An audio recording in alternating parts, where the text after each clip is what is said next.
సౌనకాది మహర్షులారా, మానవజాతికి అంతటికీ శుభదాయకమైన మీ సంకల్పం శ్రీహరి ప్రేరణాజనితం.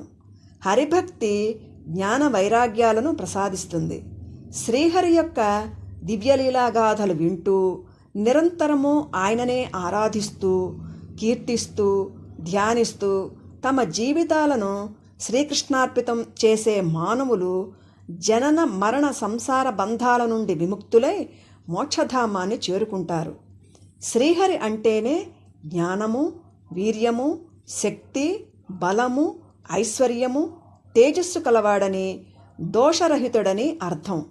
అట్టి శ్రీహరిపై భక్తి పెరిగిన కొద్దీ అరిషడ్వర్గాల ప్రాబల్యం క్షీణించి బుద్ధి పరిశుద్ధమై భగవత్తత్వం అర్థమవుతుంది. ఈ సకల చరాచర సృష్టిని, దాని పోషణ రక్షణలను నిర్వహిస్తూ ఉండే ఆ అవ్యక్త పరమాత్మ తన మాయాశక్తిచే ఒక్కొక్క సందర్భంలో ఒక్కొక్క అవతారం స్వీకరించి వ్యక్తమవుతాడు. ఆ పరమాత్మకు సృష్టించాలనే సంకల్పం కలిగినప్పుడు తన నాభికమలం నుండి రజోగుణ ప్రధానుడైన బ్రహ్మదేవుని రూపంతో ఈ జగత్తును సృష్టిస్తాడు. ఈ జగత్తు యొక్క రక్షణ పోషణ కార్యాన్ని సత్వగుణ ప్రధానమైన విష్ణు రూపంతో నిర్వహిస్తాడు. కల్పాంతవేళ ఈ సృష్టిని ఉపసంహరింపదలచినప్పుడు తమోగుణ ప్రధానమైన శివరూపుడై లయం చేస్తాడు. సత్యయుగ కాలంలో వేదాన్ని ఆధారంగా చేసుకుని చతుర్ముఖ బ్రహ్మ విశ్వసృష్టి రచన చేయగలిగాడు.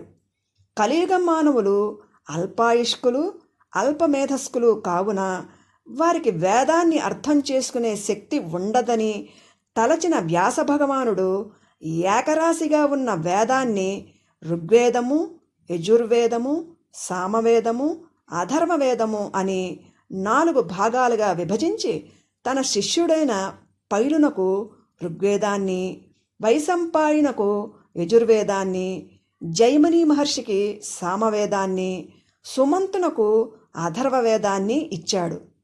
వేదాలలో ప్రధానంగా విష్ణుదేవతా ధ్యానమే నిర్దేశింపబడింది. శ్రీహరి నామధ్యానమును మించిన తరుణోపాయం మరొకటి లేదు.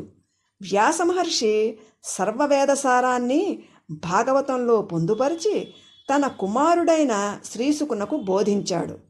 సుఖదేవుడు ఆ భాగవతాన్ని పరీక్షిత్తునకు, అక్కడ ఉన్న మహర్షులకు వినిపించాడు.